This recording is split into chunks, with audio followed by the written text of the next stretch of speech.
News 46 is brought to you by Assemblyman James Oscarson, the voice for veterans, seniors, and education. Now and in the future, the conservative choice, fighting for your rights. Paid by the Committee to Re-elect James Oscarson.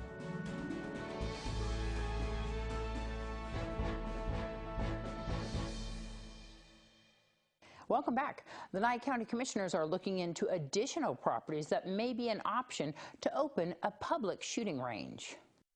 Shooting ranges, who's that? Mr. Chairman, we had Vance scheduled for a representative from Pool Pact, our risk manager, to come out, and he performed a site evaluation on both the current training facility site and also the BLM site.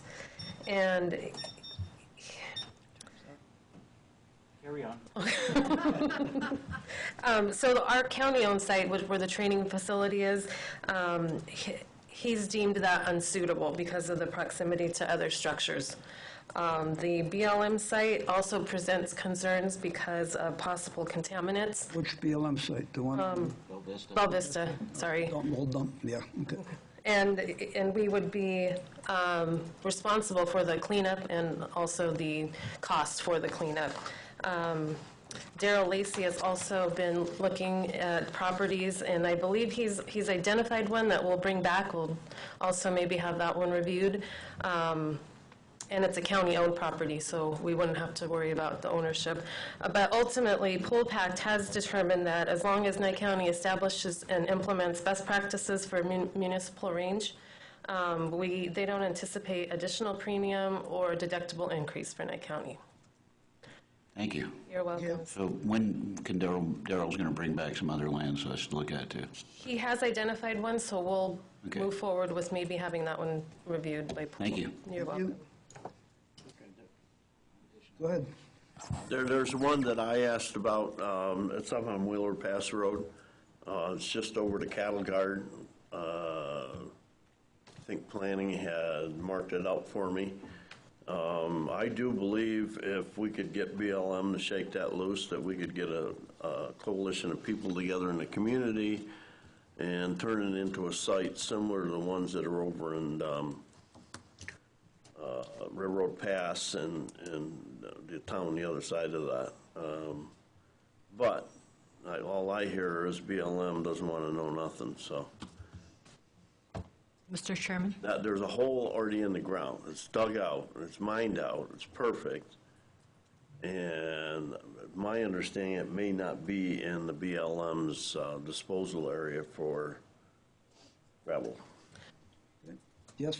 Mr. Chairman, I realize that this item says Pahrump shooting ranges, but since we're on this item, can I ask for an update on the Beatty?